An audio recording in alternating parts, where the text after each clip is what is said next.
played League before or you have the aspiration to, you've probably learned pretty quickly that everyone has an opinion or an idea on team roles. And one role that is highly important or more talked about is the IGL.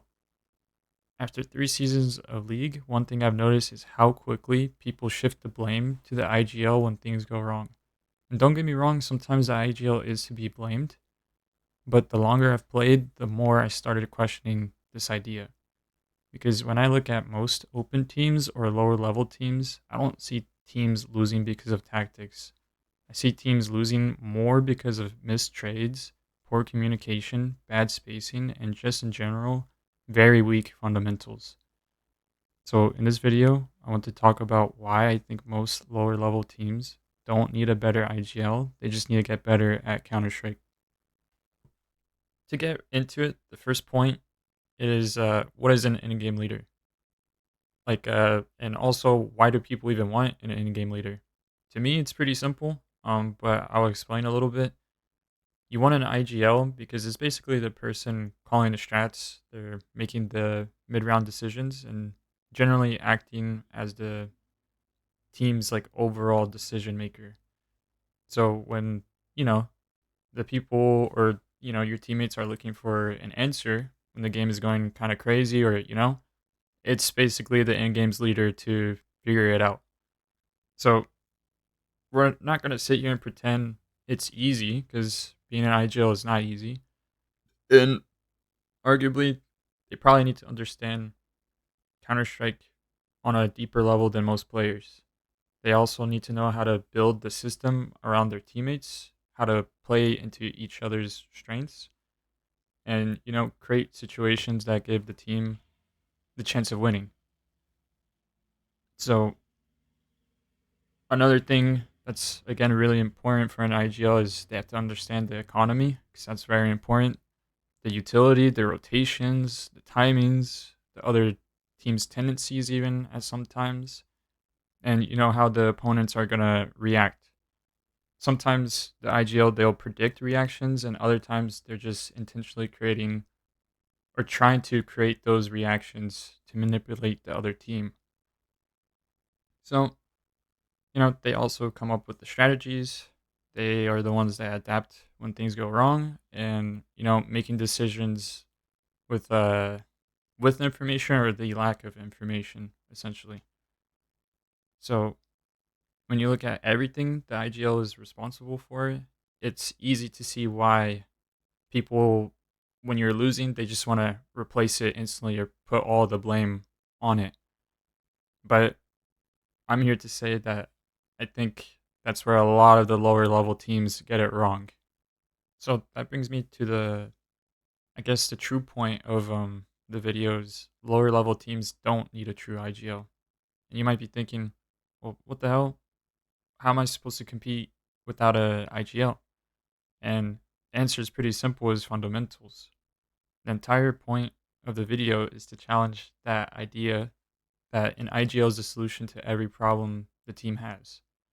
Because here's the reality: he can call a perfect round and still lose because it all comes down to the fundamentals. For example, like if your spacing is bad, you'll never get the trades that you need. If the utility is late, the timing falls apart.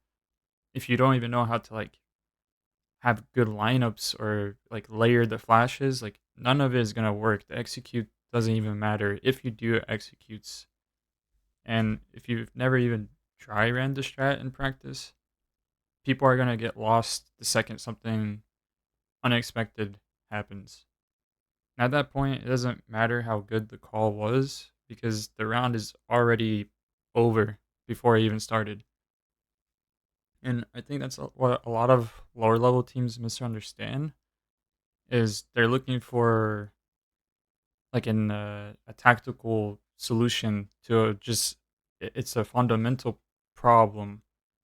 Like you can you can talk about executes and how to default and mid rounding, but when you can't even trade your teammate and you can't even communicate effectively or even just have good utility, it's not going to magically solve your team's issue by replacing the IGL.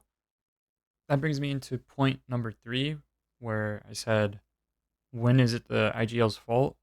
And honestly, I think the IGL has way more responsibilities than just calling. I would, in fact, argue the most important responsibilities, especially at the lower levels, have very little to do with the calling at all. I think one of the most important responsibilities is being a good leader inside and outside of the game.